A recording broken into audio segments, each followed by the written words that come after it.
रतन टाटा दुनिया को अलविदा कह चुके हैं, लेकिन वो हमेशा देशवासियों के दिलों में राज करेंगे।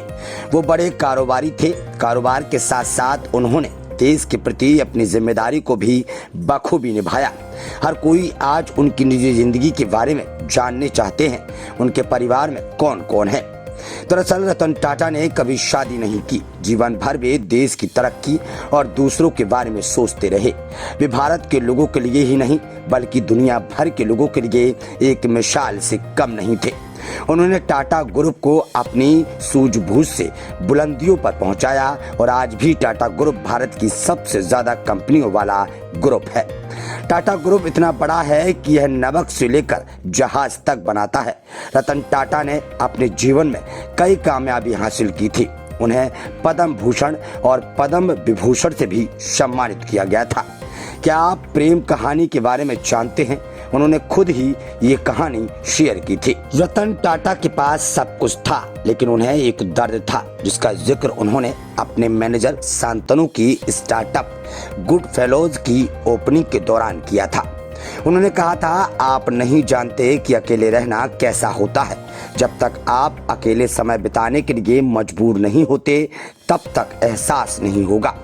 85 साल के बैचलर रतन टाटा ने कहा था कि जब तक आप वास्तव में बूढ़े नहीं हो जाते तब तक किसी को भी बूढ़े होने का मन बिल्कुल भी नहीं करता। रतन टाटा की शादी नहीं हुई थी, लेकिन उनकी भी एक प्रेम कहानी रही थी, लेकिन ये प्यार अधूरा रह गया। रतन टाटा को एक कंपनी में काम करने के दौरान लॉस एंजल्स में प्यार हुआ था, लेकिन वो उस लड़की से शादी करने ही वाले थे।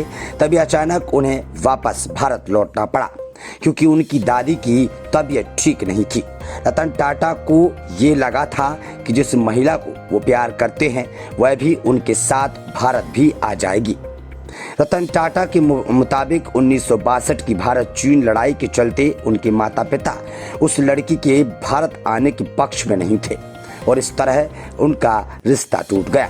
रतन टाटा की शख्सियत की बात करें तो वो सिर्फ एक बिजनेसमैन ही नहीं थे बल्कि एक सादगी से भरे नेक और दरियादिली इंसान भी थे।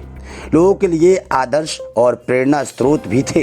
वे अपने समूह से जुड़े छोटे से छोटे कर्मचारी को भी अपना परिवार मानते थे और उनका ख्याल रखने में कोई कसर नहीं छोड़ते थे।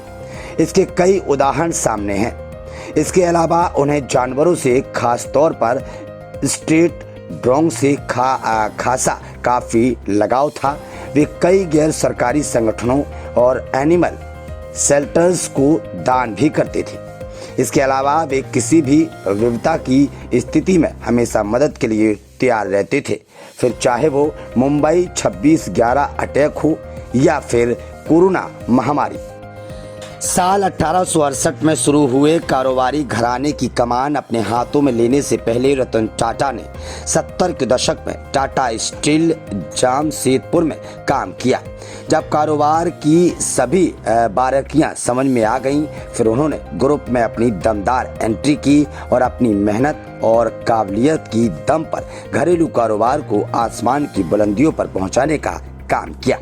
रतन टाटा ने 1991 में पूरे ग्रुप की कमान अपने हाथों में ली थी।